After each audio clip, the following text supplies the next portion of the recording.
தலைவர் பிரபாகரன் அவர்களுடைய தலைவருடைய உடல் எங்கே புதைக்கப்பட்டிருக்கிறது என்று தனக்கு தெரியும். அவருடைய புகைப்படம், அவருடைய சரியான உருவம் 1994 தான் எங்களுக்கு கிடைத்தது. இந்த சமாதான அர்ச்சுனா ராமநாதன் அவர்கள் வெளியேற்றப்பட்டதுக்கோ அல்லது அவர் கேட்ட கேள்விகளுக்கு பதில் வழங்காமல் இருந்ததுக்கோ நாங்கள் ஒரு கவலையை வெளியிட்டிருந்தோம். டக்ளஸ் தேவானந்தா அவர்கள் ஒரு முடிவு எடுக்கப் போவதாகவும் அதற்காக தமிழரசு கட்சியினுடைய பதில் செயலாளர் சுமந்திரன் அவர்களையும் பதில் தலைவர் விடுதலை புலிகள் தலைவர் பிரபாகரன் அவர்களை 1994 அதாவது சமாதான கால பகுதியில் தான் அவருடைய சரியான புகைப்படம் எங்களுக்கு கிடைத்தது என்ற ரீதியில் தன்னுடைய கருத்தினை பதிவு செய்திருக்கிறார் சரத் பொன்சேகா அவர்கள். இந்த சரத் பொன்சேகா அவர்கள் அண்மை காலமாகவே விடுதலை புலிகள் சார்பிலும் அதே நேரத்தில் மஹிந்தா அவர்களுடைய குடும்பம் சார்பிலும் பல்வேறுபட்ட விமர்சனங்களான கருத்துக்களை பதிவு செய்திருக்கிறார். அண்மையில் ஒரு வலையொலி பக்கத்துக்கு நேர்காணல் அளித்த சரத் பொன்சேகா அவர்கள் விடுதலை புலிகள் அவர்களுடைய தலைவருடைய உடல் எங்கே புதைக்கப்பட்டிருக்கிறது என்று தனக்கு தெரியும், ஆனால் அந்த இடத்தினை சொன்னால் அவர்களுக்கான ஒரு நினைவிடத்தை கட்டி விடுவார்கள், அதனால் நான் வெளியில் சொல்ல மாட்டேன் என்ற மாதிரி தன்னுடைய கருத்தை பதிவு செஞ்சார். அதே போல தலைவர் பிரபாகரன் அவர்களுடைய மனைவிக்கு என்ன நடந்தது என்று கூட தனக்கு தெரியும் என்ற மாதிரி தன்னுடைய கருத்தை பதிவு செஞ்சிருந்தார். அப்படி இருக்கும்போது அதே நேரத்தில் மஹிந்தா அவர்களுக்கும் கோட்டபாய அவர்களுக்கும் எதிரான பல்வேறுபட்ட விடயங்களையும் இந்த ஊடக பரப்பில் அவர் தெரிவித்து வந்திருக்கு. குறிப்பாக சவேந்திர சில்வா அவர்கள் வெள்ளைக்கொடியில் சரணடைந்தவர்களை கொலை செய்தால் அதற்கு யார் கோட்டபாய அவர்கள் உத்தரவிட்டார் என்ற மாதிரி தன்னுடைய கருத்தை பதிவு செஞ்சிருந்தார். இப்படி பல்வேறுபட்ட கருத்துக்களை விமர்சன ரீதியாக முன்வைத்து வருகிற அவர் ஒரு மறைமுகமான ஒரு பாரிய ஒரு விமர்சனத்தையும் விடுதலை புலிகள் சார்பில் முன்வைத்து வருகிறார். அதே போல மஹிந்தா அணிக்கு எதிராக முன்வைத்து வருகிறார். அப்படியான நேரத்தில் இப்பவும் ஒரு கருத்தினை பதிவு செய்திருக்கிற சரத் பொன்சேகா அவர்கள் மேலதிகம் அந்த கருத்தினை நாங்கள் எடுத்து நோக்கினார். 1994 ஆண்டு சமாதான பேச்சுவார்த்தையின் போதுதான் தமிழீழ விடுதலை புலிகளுடைய தலைவர் பிரபாகரன் அவர்களுடைய உண்மையான புகைப்படத்தை முதலில் நாங்கள் பார்த்தோம் என்று முன்னாள் இராணுவ தளபதி சரத் பொன்சேகா அவர்கள் தெரிவித்திருக்கிறார். வலையொலி தளம் ஒன்றுக்கு வழங்கிய நேர்காணலின் போதுதான் இவர் மேற்கண்டவாறு குறிப்பிட்டிருக்கிறார். தமிழீழ விடுதலை புலிகளின் தலைவர் வேலுப்பிள்ளை பிரபாகரனை பார்க்க வேண்டும் என்ற எண்ணம் எனக்கு ஒருபோதும் இருந்ததில்லை. ஒரு இராணுவ தளபதியாக பிரபாகரனை முடித்துவிட வேண்டும் என்ற எண்ணம் எனக்கு இருந்தது. ஆனால் எனது கையால் அதை செய்ய வேண்டும் என்ற எண்ணம் எனக்கு இருந்ததில்லை.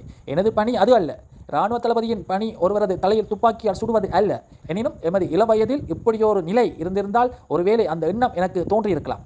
அத்துடன் ஆரம்ப காலத்தில் பிரபாகரன் அவர்கள் உள்ளிட்டவர்கள் இந்தியா உள்ளிட்ட நாடுகளுக்கு தப்பித்து சென்று தலைமறைவாகத்தான் வாழ்ந்தார்கள். எனவே அவர்களை நேருக்கு நேர் சந்திக்கும் மோதும் சந்தர்ப்பங்கள் எனக்கு இருந்ததில்லை. 1994 ஆண்டு ஆரம்பிக்கப்பட்ட சமாதான பேச்சுவார்த்தையின் போதுதான் பிரபாகரன் அவர்களுடைய உண்மையான புகைப்படம் எங்களுக்கு கிடைத்தது. அதுவரை பிரபாகரன் அவர்களுடைய தோற்றம் தொடர்பான தெளிவான ஒரு புகைப்படமும் எங்களிடம் இருந்ததில்லை. 1994 ஆண்டு கிடைத்த புகைப்படத்திற்கு முதல் பிரபாகரன் அவர்கள் சாதாரண தர பரீட்சைக்கான அடையாள அட்டையில் இருந்த ஒரு புகைப்படம் தான் எங்களிடம் இருந்தது. அதன் பிறகு பிரபாகரன் அவர்கள் இந்தியாவில் இருந்த போது எடுக்கப்பட்ட ஒரு தெளிவான புகைப்படத்தை நாங்கள் கண்டோம். முதலில் அப்பொழுது நாங்கள் அந்த புகைப்படத்தை சரியான முறையில் பார்த்து அறிந்து கொண்டோம் என்ற மாதிரி தன்னுடைய கருத்தை பதிவு செய்திருக்கிறார் சரத் பொன்சேகா அவர்கள். இலங்கையில் இதுவரை காலமும் கண்டறியப்பட்ட இந்த மனித புதைக்குழிகளுக்கு நீதி வழங்கப்படுமா என்று பல்வேறுபட்டவர்கள் தங்களுடைய அழுத்தங்களை கொடுத்து வருகின்ற இந்த நேரத்தில் இலங்கையிலே மிக பெரும் ஒரு மனித புதைக்குழியாக கண்டறியப்பட்டிருக்கிற செம்மணி மனித புதைக்குழியில் அதிலும் குறிப்பாக இன்றைய தினம் முக்கியமாக 9 எண்பு தொகுதிகள் கண்டறியப்பட்டிருக்கிறது. அதில் குறிப்பாக 429வது எண்பு தொகுதியானது கால்கள் மடக்கப்பட்ட நிலையில் அமர்ந்த நிலையில் கண்டெடுக்கப்பட்டிருக்கிறது. 2ஆம் கட்ட அகழ்வின் போதும் கூட இவ்வாறான ஒரு எண்பு தொகுதிகள் கண்டெடுக்கப்பட்டது என்பது குறிப்பிடத்தக்க ஒரு விடயமாகும். ஆகவே இந்த எண்பு தொகுதிகள் சித்திரவதைக்கு உட்படுத்தப்பட்டு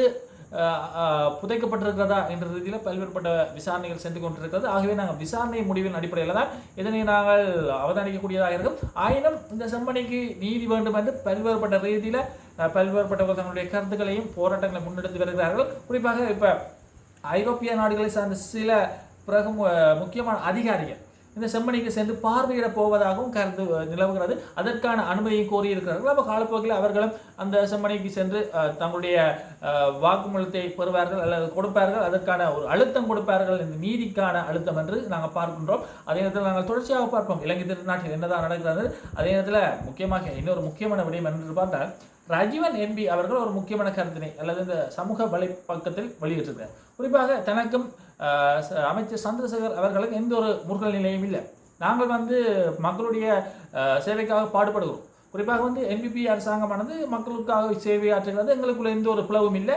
ஆனால் சில நபர்கள் என்பிபியை உடைக்க முடியாமல் சில கருத்துக்களை பரப்பி வருகிறார்கள் என்ற மாதிரி தன்னுடைய கருத்தை பதிவு செஞ்சவர். ஒரு நாடாளுமன்ற உறுப்பினர் என்ற ரீதியில் அர்ச்சுனா ராமநாதன் அவர்கள் வெளியேற்றப்பட்டதுக்கோ அல்லது அவர் கேட்ட கேள்விகளுக்கு பதில் வழங்காமல் இருந்ததுக்கோ நாங்கள் ஒரு கவலையை வெளியிட்டிருந்தேன். அது உண்மையிலேயே அவர் நாடாளுமன்ற உறுப்பினர் என்ற ரீதியில் அவருக்கான உரிமை இருக்கிறது. அதனால தான் நான் அவருக்கு சார்பான சில கருத்துக்களை வெளியிட்டேன் என்ற மாதிரி தன்னுடைய கருத்தை பதிவு செஞ்சவர். இந்த இடத்துல வந்து அமைச்சருக்கும் எனக்கும் எந்த ஒரு கொழுவலும் இல்லை, எந்த ஒரு முரண்பாடும் இல்லை என்ற மாதிரி தன்னுடைய கருத்தை பதிவு செஞ்சவர். அண்மை காலமாகவே ரய்வன் அவர்களுக்கும் கடற்தொழில் அமைச்சர் சந்திரசேகர் அவர்களும் பாரிய ஒரு முரண்பாடு இருக்கிறது என்ற ரீதியில் இந்த சமூக வலைத்தள பக்கங்களில் கருத்துக்கள் நிலவிருந்தது. இந்த இடத்துல தான் ஒரு தெளிவூட்டலை வழங்கி இருக்கிறார். தங்களுக்குள்ள எந்த ஒரு பிரச்சனையும் இல்லை என்ற மாதிரி தன்னுடைய கருத்தை பதிவு செஞ்சிருக்கார். அப்ப இது வந்து பெரும் ஒரு பேசு பொருளாக இப்ப காணப்படுகிறது. தங்களுக்குள்ள எந்த ஒரு முரண்பாடும் இல்லை என்ற மாதிரி ஒரு தெளிவூட்டலை வழங்கி இருக்கிறார். ஆகவே இந்த இடத்துல நாங்கள் இன்னொரு முக்கியமான விடயத்தையும் பார்க்கணும்.